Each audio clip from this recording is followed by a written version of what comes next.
George Vanderbilt first visited the North Carolina Blue Ridge in the 1880s on a summer holiday. Grover Cleveland was president. The Gilded Age, the golden age of American capitalism, was flourishing. Railroads crisscrossed the country and immigrants swelled the working ranks of the cities, now booming commercial and financial centers. America was a place of growth and progress, newfound confidence and independence, creativity and innovation.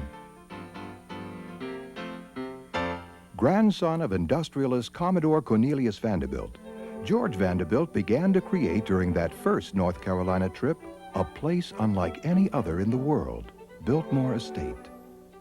Constructed in Ashville as Vanderbilt's mountain retreat, Biltmore House, the focal point of the estate, was designed by architect Richard Morris Hunt.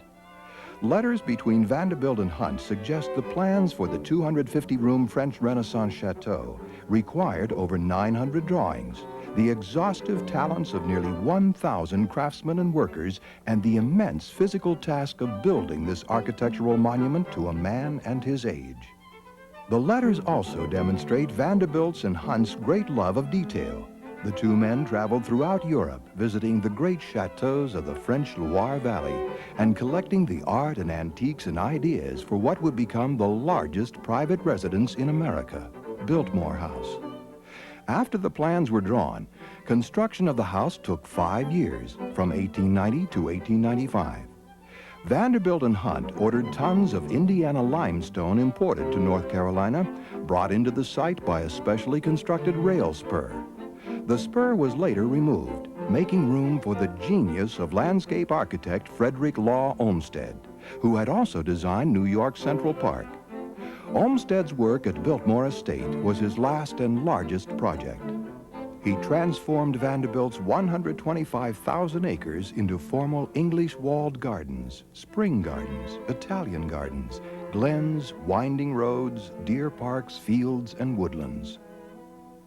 The result of what Vanderbilt, Hunt, and Olmsted created remains a national treasure, Biltmore Estate, a Victorian country home, an irreplaceable piece of American history, an architectural wonder, a landscaping masterpiece, a priceless historic house. Today, the marble and canvas and bronze and wooden visages who now, nearly a century later, peer down wisely from the towers and columns and doorways of Biltmore House are the only witnesses to the actual creation of this great vision. The art and architecture of the house represent Vanderbilt's own personal experiences and travels, his knowledge about what was most beautiful in the world. The permanent residents throughout Biltmore House stand as silent testimony to an era, but the feeling that Vanderbilt and his family enjoyed the panorama and peacefulness of Biltmore is very much alive, especially in rooms such as the 20,000-volume library, considered one of Vanderbilt's favorite rooms in the house, where his interests, his enjoyment of knowledge, fine books, and fine art filled the room from floor to the magnificent Italian ceiling canvas by Pellegrini. Surrounding Biltmore House is the constant and beautiful evolution of seasons in the mountains.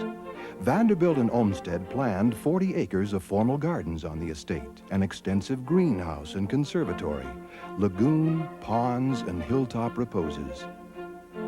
Each spring, Olmsted's work trumpets in the season with true celebration. Mountain rhododendron and laurel punctuate the woodlands throughout the estate. The sloping glens are painted each year with the deep sunset colors of fuchsia, violet, and flame-colored azaleas.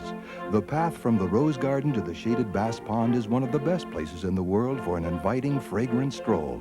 And yearly in the English walled garden bloom the royal hues of 50,000 Dutch tulips. Beginning in late summer, the mountains bear the rich fruit of the grapevine. Winemaster Philippe Jourdain oversees production of the estate's award-winning dinner wines and champagne, caring for the subtle differences which distinguish fine wines as extraordinary wines. Winery guests have the chance to see production areas and taste the final product.